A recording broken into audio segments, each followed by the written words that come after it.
It did not come from a legend, it came from the ocean, real, enormous, and impossible to ignore.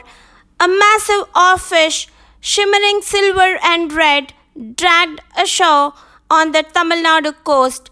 Locals panicked, social media exploded, and the question echoed across the country: is this a sign of disaster? In ancient Japan, they call it the messenger from the sea god's palace, a harbinger of earthquakes, a warning from nature. But what signs say, and why have four of these creatures surfaced in just 20 days around the world? I'm Uma, and this is Trendline Times, where fear meets facts and legends are held up to the light of truth. On June 17th, off the coast of Rameshwaram, Tamil Nadu, a 30-foot long creature rose from the ocean's depths. Fishermen pulling their nets did not expect to face one of the ocean's most mysterious residents, the giant oarfish, also called the doomsday fish. This was not just a big fish, it was a 30-foot long deep sea legend, silvery serpent-like with red fins.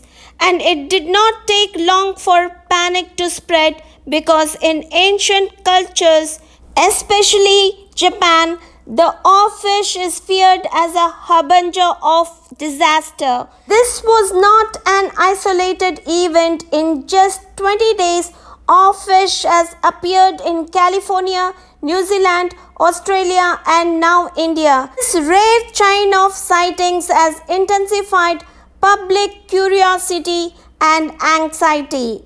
What are the odds of four deep sea oarfish surfacing in such a short time?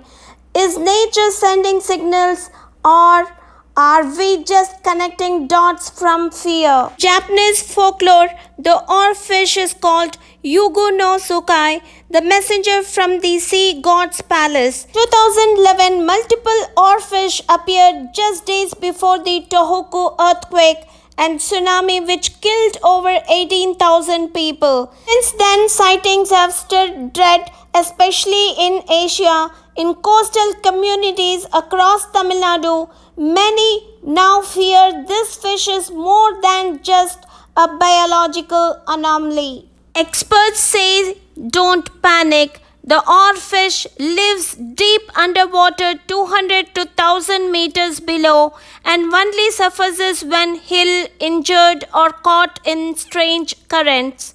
There is no scientific proof that oarfish predict earthquakes or tsunamis, but the mystery still lingers because these creatures remain one of the least understood species in the marine world. The Indian Meteorological Department has confirmed there is no seismic activity or tsunami warning linked to this event.